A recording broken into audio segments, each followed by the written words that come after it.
In the same vein, Yeah. what about the women out there age 20 to maybe we make it the 20 to 40 bracket? Hmm. And if we need to divide that more finely, we can. Um, what is the most efficient way for them to train for health, vigor, and longevity? Uh, Making things fun for the most part. I don't want people to think that it's a chore. So if you're someone who's been told you need to run and you hate running, then don't run. Like that's common sense.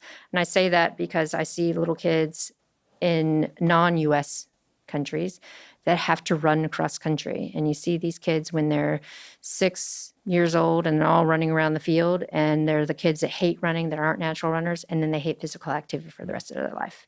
So I put that in, like, when you are exercising, you want to find something that you find fun.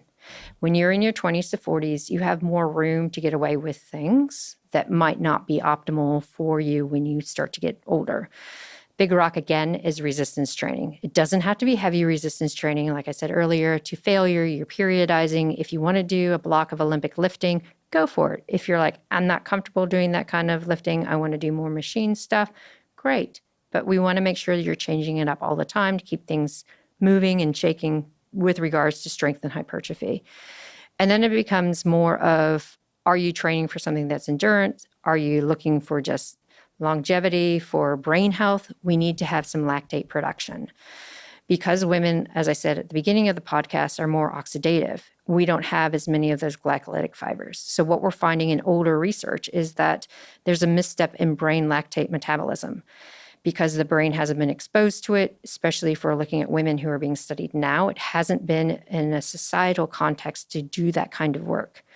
The younger we are and the more that we can keep our glycolytic fibers going by doing high intensity work, the more we're exposing our brain to lactate, the better we see fast forward to attenuating cognitive decline and reducing the plaque development of Alzheimer's. This is why women who are in their 40s plus, I want them to do the sprint and the high intensity work for that lactate production. Start early, because then you can take some of those type 2B fibers that could either go more aerobic or anaerobic and make them more anaerobic. So those are the two big things for women who are younger. And then you can play around with the other things if you want to be an ultra endurance athlete. Yeah, not really ideal, but yeah, you can do that. That's fine. You'll recover well.